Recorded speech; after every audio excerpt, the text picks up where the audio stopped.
Our special guest this morning is a wonderfully funny Ben Miller.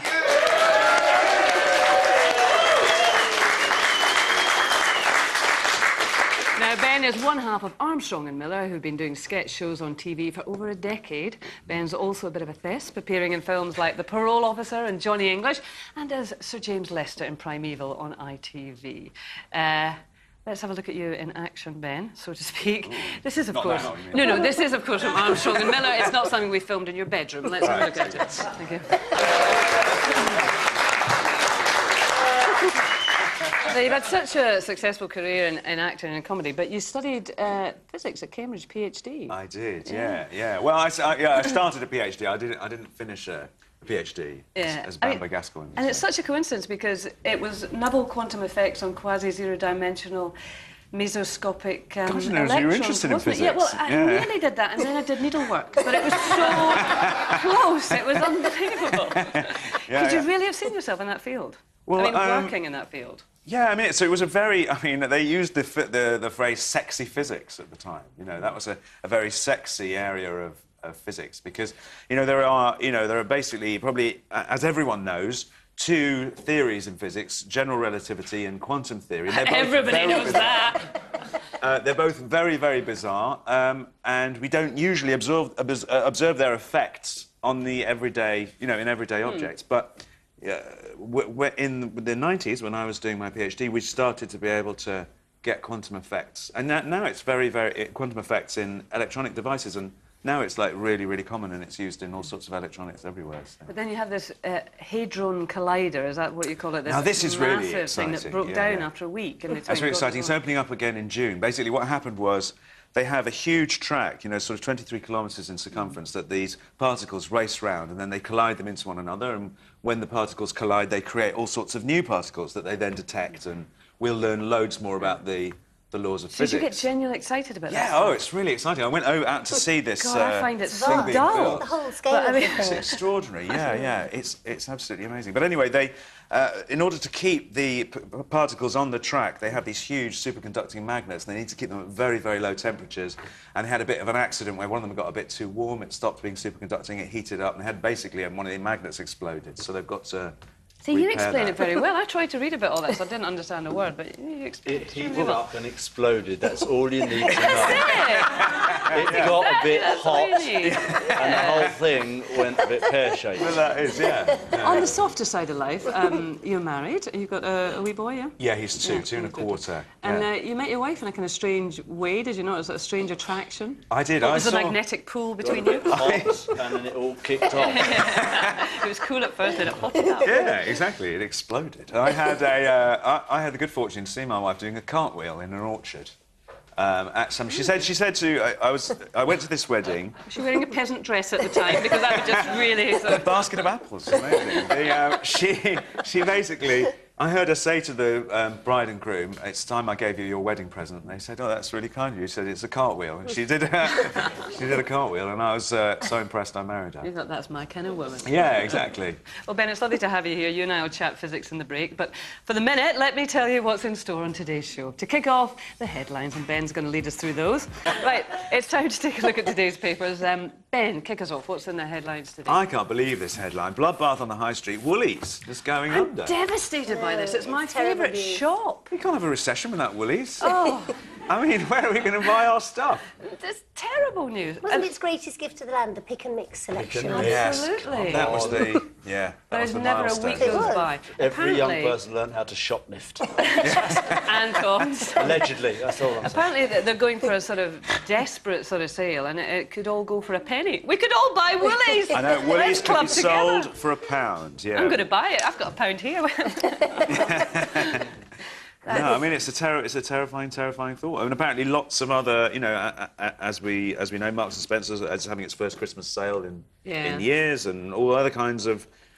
Dixon's is now worth, just 10 days of its sales. I mean, clearly it's not really something to laugh about because it's yet another sign of the economic recession. Well, it's jobs, isn't it? It's people who lose their job. I mean, and we kind of wonder, it feels so remote, the whole credit crunch thing, doesn't it, to begin with? And then a friend of yours loses their job and you kind of think, well, and obviously what these high street stores need is for people to go and spend their money. But I mean, it certainly curtailed me. You know, there's just something in your back of your head that thinks, "Ugh, I don't need that," and you walk away. And if everybody does that, well, that's what's happened, isn't it? The credit crunch is almost like something out of a Tim Burton movie, isn't it? It's advancing on us. Nobody knows quite what it is, but it's not going to be pleasant when it gets here, and it does make you nervous.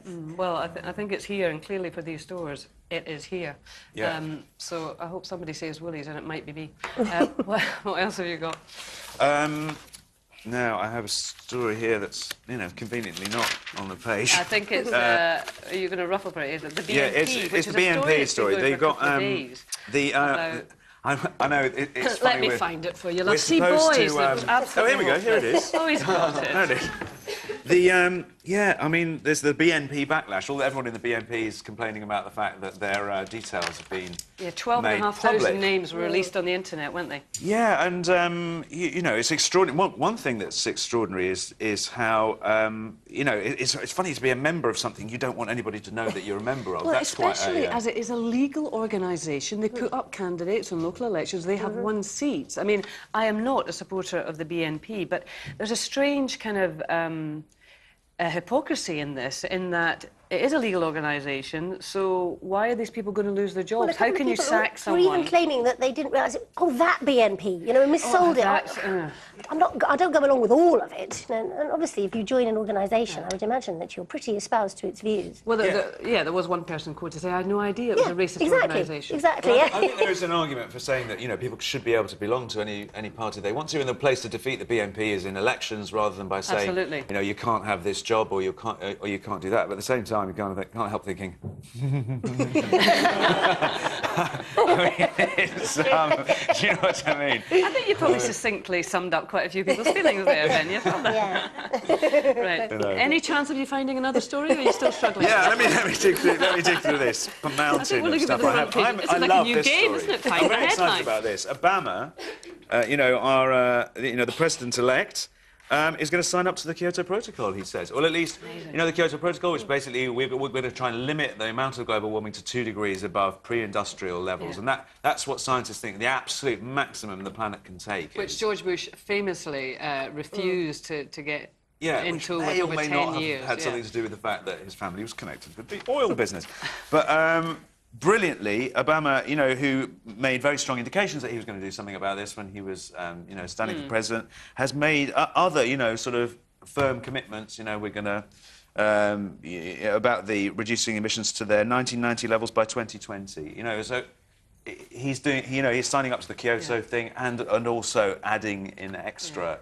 Now, all he has to do is sort out the world economy and, you know, increase employment. He'll be fine. But He'll be all can right. we have one of those? Can we have an Obama? Can we have one? We've got Gordon. We don't need him. Can we have can we have Barack Obama? Somebody's crying in the please? audience. Our very own. He's everybody's president, Janet. You can share him. It's OK. He's global. He's part of my journey. Thanks, Ben.